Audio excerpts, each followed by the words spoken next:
તમે આવી રહ્યા છો વાવથરાથી ધૂણતા વિદ્યાર્થીનો વિડીયો થયો સોશિયલ મીડિયામાં વાયરલ। પ્રાથમિક શાળામાં પ્રાર્થના સમયે રેગડી વાગી રહી છે અને રેગડીની ધૂન પર વિદ્યાર્થી ધૂણી રહ્યો છે। આસપાસ અન્ય વિદ્યાર્થીઓ અને શિક્ષકો જોવા મળી રહ્યા છે વાયરલ વિડીયોમાં।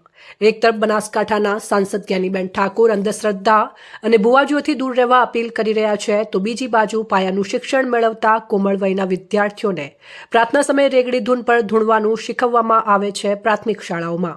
શું આ રીતે ભણશે ગુજરાત? તે એક મોટો પ્રશ્ન આ વિડીયો પરથી સામે આવ્યો છે। ધૂણતા વિદ્યાર્થીનો વિડીયો ક્યાંનો છે તે વાવથરાની સ્મિતા ન્યૂઝ પુષ્ટિ કરતું નથી, પરંતુ શિક્ષણ વિભાગ અને વાલીઓ માટે લાલબત્તી સમાન છે તે ચોક્કસ કહી શકાય। ધૂણતા વિદ્યાર્થીઓનો વિડીયો ગઈકાલથી જ સોશિયલ મીડિયામાં વાયરલ થઈ રહ્યો છે। બનાસકાંઠા અને વાવથરા જિલ્લાનું શિક્ષણ આખી દુનિયાને દશામાં ના નડે અને આપણાને નડે, બરોબર?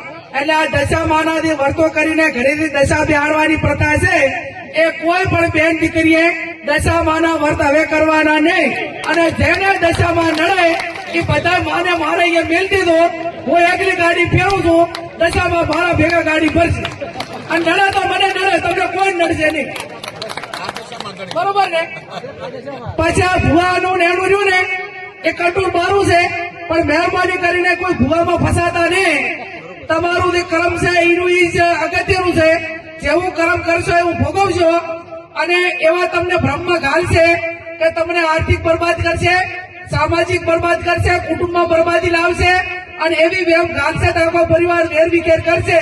એટલે મહેરબાની કરીને કોઈ પણ પ્રકારનું દખ હોય તો ડોક્ટરને બતાવવું, હગાવાલાને બતાવવું, એને વાત કરવાની, કોઈ પણ અકામણ હોય તો વાત કરવાની, 5 જણા મિત્રોને કહેવાનું, પણ ચાહે અંધશ્રદ્ધામાં આવવાનું ને।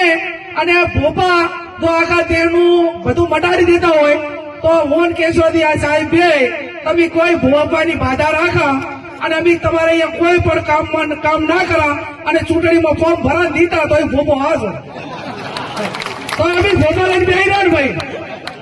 તો સવારે 5 વાગે ઉઠીને રાતે વગાતા સુધી માથામાં શેર છૂટ લઈને ફરવાનું કોઈ કારણ કરો તો બધા ભોપો જીતાડી દે।